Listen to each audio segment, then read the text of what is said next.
Class 10th नमस्कार सभी को। और आज हम लोग करने वाले हैं बहुत ही इंपॉर्टेंट टॉपिक जिसमें बच्चों को सबसे ज़्यादा दिक्कत आती है, वो है रे डायग्राम्स। और रे डायग्राम्स आपको पेपर में अगर 5 से 7 नंबर चाहिए तो आपको आने ही चाहिए। जैसे मैंने आज जो है एक वीडियो रखनी है किसके ऊपर, वन शॉट कराना है रिफ्लेक्शन इन कॉनकेव मिरर। और सर इसमें आज गारंटेड मैं आपको बोलने वाला हूं कि अगर आप कॉपी पेन लेकर बैठते हैं तो ये जिंदगी भर ये रे डायग्राम्स आप नहीं भूल सकते। तो सबसे पहले मुझे 4 प्रॉपर्टीज ऑफ रेज पता होनी चाहिए, तो वो हम लोग कर लेते हैं। जैसे कॉनकेव में क्या होता है कि जो आपका आउटवर्ड एरिया होता है वो होता है आपका पॉलिश्ड सरफेस, और जो इनवर्ड एरिया होता है वो होता है रिफ्लेक्टेड सरफेस। तो आप सिर्फ कॉनकेव याद रखना, कॉन्वेक्स अपने आप याद हो जाएगा। चलिए देखते हैं प्रॉपर्टीज ऑफ रेज। हेडिंग डाल लीजिए और नोटबुक लेकर बैठिएगा। और एक और चीज, एग्जाम में ये जो डायग्राम बनाने हैं आपको वो पेंसिल से ही बनाने हैं। सही है सर। हमने देखा कि ये होता है कॉनकेव मिरर और इसके सेंटर में जो परपेंडिकुलर लाइन आती है इसको बोलते हैं प्रिंसिपल एक्सिस, जो पोल पर मिरर को हिट करता है। और इसका अगर मैं कर्वेचर का सेंटर निकालता हूं तो यहां पर आएगा सेंटर ऑफ कर्वेचर, और इन दोनों का जो मिड पॉइंट होता है वो होता है फोकस। पहली प्रॉपर्टी है रे की, अगर आने वाली रे, इंसिडेंट रे जो है वो पैरेलल टू प्रिंसिपल एक्सिस है तो जाने वाली जो रे होगी वो आपकी फोकस से होते हुए रिफ्लेक्ट बैक हो जाएगी। सही है सर। ठीक इसी प्रकार सर आप अगली प्रॉपर्टी करेंगे। एक रे हमने कौन सी ली, पैरेलल। पैरेलल वाली कहां से गई दोस्तों, फोकस से। अब हम रे कहां से लेंगे, आने वाली रे जो है वो इंसिडेंट रे है, वो फोकस से आ रही है, तो जाने वाली रे कैसी हो जाती है, याद रखिएगा सर, ये पैरेलल टू प्रिंसिपल एक्सिस हो जाती है। फिर इसके बाद अगले डायग्राम पर आते हैं जिसमें हमें पता होना चाहिए कि सर जो रे आपकी पोल से आती है वो कैसे वापस जाएगी। तो सर जो रे पोल पर आई है उसने प्रिंसिपल एक्सिस के साथ एंगल आई बनाया है, क्योंकि प्रिंसिपल एक्सिस यहां पर नॉर्मल की तरह एक्ट कर रहा है। तो नॉर्मल और इंसिडेंट रे जो एंगल बनाती है वो होती है एंगल ऑफ इंसिडेंस। सर फिर इसके बाद ये सेम एंगल आर यहां पर बनाएगा और रिफ्लेक्ट बैक हो जाएगा। बहुत बढ़िया, 3 प्रॉपर्टी मुझे पता लग गई है। चौथी प्रॉपर्टी सबसे सिंपल है, लेकिन इसमें एक क्वेश्चन भी बनता है कि भाई ऐसा ही क्यों हो रहा है। तो हम क्या देखेंगे, अब सेंटर ऑफ कर्वेचर से अगर आप रे को भेजते हो, यानी कि आने वाली रे जो है वो सेंटर ऑफ कर्वेचर से आ रही है। सपोज करो हमने यहां से भेज दिया इसको। सर ये सेंटर ऑफ कर्वेचर से अगर इंसिडेंट रे आती है तो ध्यान रखिएगा it will act as a normal, और नॉर्मल जो है मिरर पर कितने डिग्री का एंगल बनाता है, 90 डिग्री। तो आने वाली रे खुद ही अगर नॉर्मल है तो आने वाली रे और नॉर्मल के बीच का जो एंगल है वो कितना हो गया, 0 डिग्री। और हमें पता है लॉ ऑफ रिफ्लेक्शन ये बोलता है angle I is always equal to angle R. So इसी वजह से ये वाली रे जो है वो बाउंस बैक हो गई along the same path. 4 properties हमने करी है रे की, जहां पर हमने पैरेलल वाली रे को देखा जो कहां से जाती है, फोकस से। फोकस वाली रे जो है वो कहां से जाती है, पैरेलल टू प्रिंसिपल एक्सिस। फिर उसके बाद जो पोल पर गिरती है रे वो जितना एंगल आई बना रही है प्रिंसिपल एक्सिस के साथ उतना ही एंगल आर बनाते हुए रिफ्लेक्ट बैक हो जाती है। और इसके बाद जो आखिरी है वो है सेंटर ऑफ कर्वेचर से अगर कोई इंसिडेंट रे आती है तो वो नॉर्मल की तरह एक्ट करती है, और उसके और नॉर्मल के बीच का एंगल कितना डिग्री हो गया, 0 डिग्री। और हमें पता है लॉज ऑफ रिफ्लेक्शन में angle I is always equals to angle R. Therefore भाई ये सेम पाथ पर एंगल आर को 0 बनाते हुए वापस चली जाती है। तो जब हमें रे डायग्राम्स करने होंगे, यानी कि इमेज फॉर्मेशन करनी होगी, तो हमें ये चारों प्रॉपर्टीज को अपने ध्यान में रखना है ताकि हमारा एक भी डायग्राम गलत ना हो। और जहां पर भी 2 रिफ्लेक्टेड रेज मीट करेंगी वहीं पर आपकी इमेज फॉर्म हो जाएगी। तो अगर हमें ये 4 प्रॉपर्टीज आती है तो हम देखेंगे कि रे डायग्राम्स कैसे फॉर्म होते हैं, जिसमें हम ऑब्जेक्ट को बारी बारी अलग अलग जगहों पर प्लेस करेंगे। और एक और चीज याद रखना, ऑब्जेक्ट को हमेशा आप बुक के अकॉर्डिंग लेफ्ट साइड ही रखेंगे, पॉलिश्ड सरफेस आपका राइट साइड ही बनाएंगे। ये नहीं कि भाई आप इस मिरर को पलट कर ऐसे रख देंगे और फिर उसके बाद ऑब्जेक्ट को इधर रख देंगे। वो बना सकते हैं, लेकिन अभी आपकी सहूलियत के हिसाब से पहले आपको बेसिक चीजें आनी चाहिए, जिसमें आपको हमेशा ऑब्जेक्ट को कहां पर प्लेस करना है, left side of the mirror. और left side of the mirror जो है वो हमेशा आपका रिफ्लेक्टिंग सरफेस होना चाहिए। जैसे पहला जो ऑब्जेक्ट जो हमने रखा वो कहां पर रखा, एट इंफिनिटी। देखते हैं सर इसका डायग्राम कहां पर बनता है, मतलब इमेज फॉर्मेशन कहां पर होती है। ऑब्जेक्ट का नाम होता है ए बी, ये कभी मत भूलिएगा। तो आने वाली रेज इंफिनिटी के केस में हम हमेशा कौन सी लेंगे, पैरेलल वाली। और हमें पता है पैरेलल वाली जो रेज होती हैं वो कहां से बाउंस बैक होती हैं, तो आप बोलेंगे पैरेलल वाली जो रेज होती हैं वो बाउंस बैक होती है फोकस से। तो आने वाली रे पैरेलल आई थी, कहां से चली गई, फोकस से। आने वाली रे पैरेलल आई थी, कहां से चली गई, फोकस से।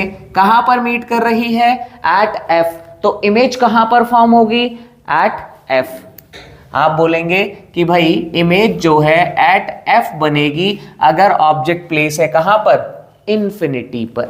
और अब आते हैं नेक्स्ट डायग्राम पे, जहां पर हम ऑब्जेक्ट को थोड़ा सा मिरर के पास लेकर जा रहे हैं। यहां पर मुझे डिस्टेंस नहीं पता था, लेकिन अब हमें डिस्टेंस पता है और उस डिस्टेंस को हम बोलेंगे बियॉन्ड सी। जब हमने ऑब्जेक्ट को बियॉन्ड सी रखा तो ऑब्जेक्ट रख दिया बियॉन्ड सी, नाम रखा इसका ए बी। याद रखिएगा ऑब्जेक्ट का नाम हमेशा लिखेंगे। और इसके बाद एक रे हमने भेजी कैसी, पैरेलल टू प्रिंसिपल एक्सिस।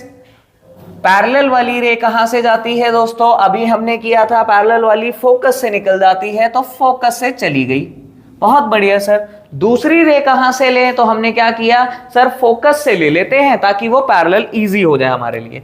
दूसरी रे आई आपकी टॉप ऑफ द ऑब्जेक्ट से, फोकस से होते हुए, और ये रिफ्लेक्ट बैक कहां से हुई sir, parallel to principal axis. Parallel to principal axis जैसे ही हुई, और हमने क्या पढ़ा है, जहां पर भी दो रिफ्लेक्टेड रेज आपस में मीट करती हैं वहां पर आपकी इमेज फॉर्म हो जाती है।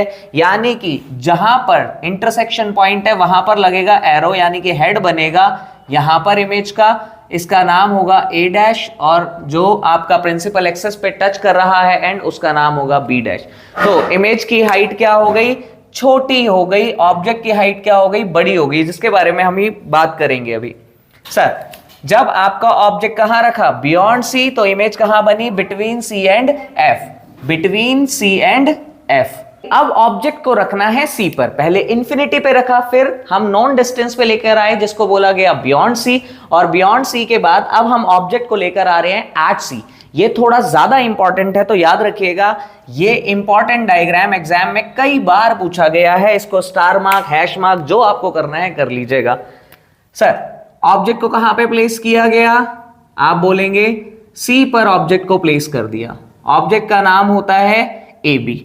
हमें कितनी रेज लेनी है, दो रेज लेनी है, जिसमें भी रिफ्लेक्टेड रेज जहां पर भी मीट कर जाएंगी वहां पर आपकी इमेज फॉर्म हो जाएगी। देखते हैं, अभी तक तो हम दो ही टाइप की रे ले रहे हैं। एक ली हमने पैरेलल वाली, पैरेलल वाली कहां से जाएगी दोस्तों, तो आप बोलोगे सर ये तो फोकस से निकलती है, अभी हमने किया था थोड़ी देर पहले, तो इसको भेज दिया हमने फोकस से, फोकस से चली गई।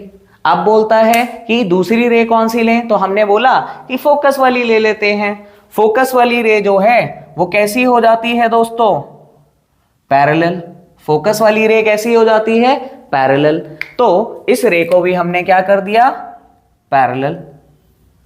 तो अगर आप देखेंगे तो ये रे जैसे ही पैरेलल हुई तो ये कहां पर मीट कर रही है, आप बोलेंगे एट सी। कहां पर मीट कर रही है, एट सी। तो ऑब्जेक्ट जहां पर रखा गया था, जहां पर भी ऑब्जेक्ट रखा गया था वहीं पर ही इमेज फॉर्म हो गई। और हमें पता है यहां पर आएगा ए डैश और यहां पर आएगा बी डैश। ये क्यों इंपॉर्टेंट है ये आपको पता लग गया होगा। जब ऑब्जेक्ट को सी पर रखा जाता है तो इमेज भी सी पर बनती है। अब अगले डायग्राम पर चलते हैं, पहले तो यहां लिख देता हूं, at C image will be formed at C if object is placed at C. फिर हमने क्या किया, जब फोर्थ डायग्राम की बात आती है, सी और एफ के बीच में ऑब्जेक्ट को रखते हैं तो देखेंगे कि इमेज कहां पर बनेगी। ये रख दिया आपका ऑब्जेक्ट, ऑब्जेक्ट का नाम हो गया ए बी। एक रे ले लिया अगेन पैरेलल, पैरेलल वाली रे कहां से जाती है दोस्तों? अभी हम कर रहे हैं कहां से? फोकस से वापस चली गई। अब एक रे ले लेते हैं हम पोल वाली, क्योंकि अभी हम फोकस वाली रे ले रहे हैं या फिर पैरेलल वाली रे ले रहे हैं। अब हमने क्या करा, थोड़ा सा चेंज के लिए हमने रे ले ली पोल वाली। पोल वाली रे जो है वो कहां पर जाएगी? तो आप बोलोगे जितना एंगल आई बनेगा उतना ही एंगल आर बनाते हुए वो रिफ्लेक्ट बैक हो जाएगी। जितना एंगल आई बनेगा उतना ही एंगल आर बनाते हुए वो रिफ्लेक्ट बैक हो जाएगी। यानी कि अब जो आपकी दो रिफ्लेक्टेड रेज मीट कर रही है वो कहां पर कर रही है? तो आप बोलेंगे बियॉन्ड सी। ऑब्जेक्ट रखा है between C and F and image कहां पर बनी है? तो आपने बोला बियॉन्ड सी इमेज बनी है, क्योंकि दो रिफ्लेक्टेड रेज वहीं पर जाकर के मीट करती हैं। सर बहुत बढ़िया, आप ऐसे ही लिख लेंगे बियॉन्ड सी आपकी इमेज फॉर्म हो गई। इमेज कहां पर फॉर्म हुई? Beyond C. और इमेज की जो हाइट है वो कैसी है? तो आप बोलोगे एनलार्ज। चलिए अगले डायग्राम की तरफ बढ़ते हैं, जिसमें अब हम ऑब्जेक्ट को कहां पर लेकर आएंगे? बिटवीन सी एंड एफ के बाद अब आपका ऑब्जेक्ट हल्का सा प्लेस कर देंगे एफ पर। यानी कि ऑब्जेक्ट धीरे धीरे धीरे धीरे, अगर आप देख पा रहे हो तो पास आता जा रहा है मिरर के, और इमेज जो है धीरे धीरे धीरे धीरे दूर होते जा रही है मिरर से। अब यहां देखते हैं ऑब्जेक्ट को जब एफ पर रख देंगे तो इमेज कहां पर फॉर्म होगी? तो ऑब्जेक्ट का नाम हो गया ए बी। एक रे कैसी आई? पैरेलल। पैरेलल वाली रे सबसे आसान होती है, तो ये तो एक रे बनानी ही बनानी है दो में से।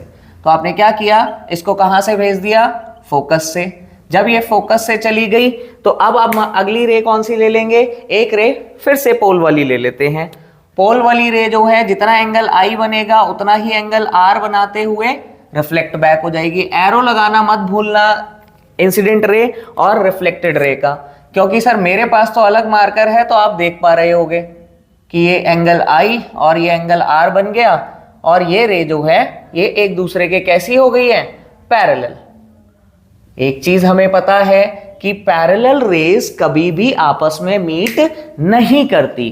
तो अगर पैरेलल रेज आपस में मीट नहीं करेगी तो सर क्या इस केस में इमेज नहीं बनेगी? तो आपका आंसर होना चाहिए इस केस में कोई इमेज फॉर्मेशन नहीं होगी। और ये काफी सालों तक एनसीईआरटी में गलत था। अगर किसी के पास पुराना एडिशन है तो उसमें इन्होंने बोल दिया होगा कि इमेज जो है इन्फिनिटी पर बनेगी, क्योंकि पैरेलल रेज जो है इन्फिनिटी पे मीट कर जाएगी। और हमने बचपन से क्या पढ़ा है? पैरेलल रेज या पैरेलल लाइंस जो है आपस में कभी भी इंटरसेक्ट या मीट नहीं करेगी, तो यहां पर कोई इमेज फॉर्म नहीं होगी। याद रखिएगा इस चीज को। तो इस केस में no image will be formed, no clear image will be formed.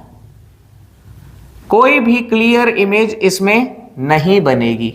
अब ऑब्जेक्ट को लास्ट वाला, जैसे आपका सी वाला ज्यादा इंपॉर्टेंट था वैसे ही ये सिक्स्थ वाला ज्यादा इंपॉर्टेंट है, और लास्ट ईयर के एग्जाम में भी आया हुआ है, तो इसको करना मत भूलिएगा। इसको भी स्टार हैश जो भी आपको मार्क लगाना है लगा लीजिएगा। Object is placed between F and P. Object का नाम जरूर लिखिएगा, हर बार बोल रहा हूं, इमेज का नाम जरूर लिखना। अगर पेपर में लिखोगे तो आपको मार्क्स मिल जाएंगे, नहीं लिखोगे तो आपके हाफ मार्क या एक नंबर भी काफी हद तक कट सकता है। देखिएगा अब ऑब्जेक्ट कहां पर प्लेस्ड है? एफ और पी के बीच में। एक रे हमने एज यूजुअल कौन सी ले ली? पैरेलल वाली। पैरेलल वाली रे कहां से बाउंस बैक होती है? तो आप बोलोगे सर ये फोकस से बाउंस बैक होती है। अब आपने क्या बोला कि एक जो रे है ना सर, आपने सेंटर ऑफ कर्वेचर वाली भी कराई थी, लेकिन सेंटर ऑफ कर्वेचर वाली रे को आपने अभी तक यूज नहीं किया। तो अब हम क्या करते हैं, एक रे सेंटर ऑफ कर्वेचर से ले लेते हैं। अब याद रखिएगा अगर सेंटर ऑफ कर्वेचर से रे जा रही है तो वो टॉप ऑफ द ऑब्जेक्ट को टच करते हुए आगे निकलनी चाहिए। आपने रे ली सेंटर ऑफ कर्वेचर से, और मुझे पता है ये रे जो है सेम पाथ पर क्या हो जाएगी? बाउंस बैक हो जाएगी। ये रे जो है वो सेम पाथ पर बाउंस बैक हो जाएगी। सर हो गई। अगर मैं इसको यहां पर एक्सटेंड कर दूं और इसको यहां पर एक्सटेंड कर दूं तो सर ये तो दूर दूर जा रही है, तो ये तो यहां पर कभी मीट ही नहीं करेगी। और याद रखना कि जब कभी भी रेज जो है दूर दूर जा रही होती है तो एक तरफ अगर दूर जा रही है तो दूसरी तरफ मिल सकती है। दूसरी तरफ लेकिन मिरर को आर पार नहीं कर सकती, तो हम क्या करेंगे, वहां पर इमेजिनरी रेज या फिर वर्चुअल रेज कह सकते हैं, वो बनाएंगे। वर्चुअल रेज मैंने ड्रॉ की, वर्चुअल रेज हमने ड्रॉ की। आपने देखा कि वर्चुअल रेज जो है यहां पर कहीं पर मीट कर गई, तो जहां पर भी दो रिफ्लेक्टेड रेज, चाहे वो वर्चुअल हो चाहे वो रियल हो, जहां पर भी मीट करेंगी वहीं पर आपकी इमेज फॉर्म हो जाएगी। ये स्पेशल केस इसलिए बन जाता है क्योंकि सारे केसेस में आपकी इमेज फॉर्म हो रही है same side of the object, लेकिन इस केस में इमेज फॉर्म हो रही है बिहाइंड द मिरर। इमेज कहां पर हुई फॉर्म? Behind the mirror. याद रखिएगा ये सबसे ज्यादा इंपॉर्टेंट है, इस पर न्यूमेरिकल्स भी आते हैं और इसका रे डायग्राम भी एग्जाम में बनाने के लिए बोला जाता है। ये बच्चों को बहुत मुश्किल लगता है क्योंकि उनको दिख रहा होता है कि दो रिफ्लेक्टेड रेज जो है जहां पर मीट करती है वहां पर इमेज फॉर्म होती है, दो रिफ्लेक्टेड रेज यहां पर मीट ही नहीं कर रही, दो रिफ्लेक्टेड रेज यहां पर मीट ही नहीं कर रही। तो अगर एक तरफ ना करें तो दूसरी तरफ आप इमेजिनरी रेज बना करके उनको मीट करवा दोगे, जबरदस्ती नहीं। जहां तक, ये तो स्केल नहीं है मेरे पास तो सीधी लाइन नहीं बनी होगी, अगर स्केल होगा तो जहां पर मीट कर रही होगी वहीं पर बनाना, क्योंकि लाइट जो है वो स्ट्रेट लाइन में ट्रैवल करती है, उसको हल्का सा भी कर्व या फिर आप फ्री हैंड से बनाओगे तो गलत कर सकते हो। ये हुए आपके ऑब्जेक्ट की इमेज फॉर्मेशन इन कॉनकेव मिरर्स। एक शॉट में खत्म हो गया है, अगली वीडियो में आपको कॉन्वेक्स कराऊंगा और फिर उसके बाद कॉन्वेक्स कराऊंगा क्या, अभी करा देता हूं कॉन्वेक्स। आ जाओ जी। कॉन्वेक्स में दो डायग्राम बनते हैं, कॉन्वेक्स में दो डायग्राम बनते हैं। क्यों बनते हैं? क्योंकि सर उसका इनवर्ड एरिया जो होता है वो पॉलिश्ड होता है, तो सारे पॉइंट्स जो हैं उसके कहां पर आ जाते हैं? Right side. अगर सारे पॉइंट्स राइट साइड आ रहे हैं तो ऑब्जेक्ट को बिहाइंड द मिरर तो हम रखेंगे नहीं, ऑब्जेक्ट को तो in front of the mirror रखेंगे हमेशा। तो अब क्या किया, एक बार ऑब्जेक्ट को प्लेस करेंगे एट इंफिनिटी, एट इंफिनिटी। अगर ऑब्जेक्ट इंफिनिटी पे प्लेस होता है तो दोनों रेस कैसी लेते हैं हम? पैरेलल। ऑब्जेक्ट का नाम मत भूलिएगा, पैरेलल रेस। पैरेलल रेस कहां से जाती है? फोकस से। सर लेकिन इसका फोकस तो इस तरफ है, तो इस तरफ हमें इमेजिनरी रेस बनानी है और दूसरी तरफ हमें कैसी बना देनी है? डॉटेड रेस यहां पर बनाई हमने, डॉटेड रेज यहां पर बनाई हमने तो इमेजिनरी हो गई, और इसको रिफ्लेक्ट बैक अगर हम करते हैं तो ऐसे करते हैं क्योंकि ये एक डाइवर्जिंग मिरर होता है। तो सर जहां पर भी दो रिफ्लेक्टेड रेज मीट करती हैं वहां पर इमेज फॉर्म हो जाती है, और अगर इमेज फॉर्म हुई है वर्चुअल रेज से तो वो इमेज कैसी हो जाती है? Virtual image. जो भी वर्चुअल इमेज होती है वो इरेक्ट होती है, जो भी आपकी रियल इमेज होती है वो इन्वर्टेड होती है या फिर अपसाइड डाउन होती है। ये जरूर लिखकर आइएगा। एक टेबल बनी हुई है आपके कॉनकेव मिरर की और कॉन्वेक्स मिरर की इमेज फॉर्मेशन की, तो वो जरूर निकाल लीजिएगा और उसको देखना, रिलेट करना इस वीडियो से, ताकि आप वहां पर देख पाएं कि ये डायग्राम सही भी हैं या फिर नहीं। अगला डायग्राम, यहां पर ऑब्जेक्ट कहां था? इंफिनिटी। इमेज कहां पर फॉर्म हुई? एट एफ, जो कहां पर है? बिहाइंड द मिरर है। बिहाइंड द मिरर भी लिख सकते हो, याद रखिएगा। और सर इस वाले केस में अगला केस आया आपका जिसमें आपने ऑब्जेक्ट को प्लेस कर दिया कहां पर? ऑब्जेक्ट को प्लेस कर दिया हमने बिटवीन पी एंड इंफिनिटी, क्योंकि यहां पर तो इनके अलावा कोई और पॉइंट है ही नहीं। अगर यहां पर इनके अलावा कोई और पॉइंट नहीं है तो ऑब्जेक्ट को कहां पर रखा? Between infinity and pole. ये इजी सा है इसलिए इसको भी अभी ही खत्म कर दिया। मैं सोच रहा था नेक्स्ट वीडियो में इसको खत्म करूंगा, लेकिन सर यहां पर ये इजी हो जाएगा। एक रे हमने कैसी ले ली? पैरेलल। पैरेलल रेस कहां से जाती है? फोकस से। और फोकस वाली रे जो है वो इस तरफ एक्सटेंड करना मत भूलिएगा क्योंकि ये एक डाइवर्जिंग मिरर है। एक रे हम ले लेते हैं इसके अंदर पोल से। पोल से जब रे ली हमने तो एंगल आई बना, एंगल आई बना है तो एंगल आर बनाते हुए आपकी रे जो है वो बाउंस बैक हो जाएगी। और सर ये भी आपस में मीट नहीं कर रही, तो इस तरफ आप एक्सटेंड करेंगे तो बिटवीन एफ एंड पी आपकी इमेज फॉर्म हो गई। इमेज कहां पर बनी? जब ऑब्जेक्ट को इंफिनिटी और पोल के बीच में रखा तो आप बोलेंगे बिटवीन पी एंड एफ। और ये भी कहां पर है? बिहाइंड द मिरर है। कहां पर है सर? Behind the mirror. इसी के साथ ही आपके रे डायग्राम्स जो हैं वो कंप्लीट हुए।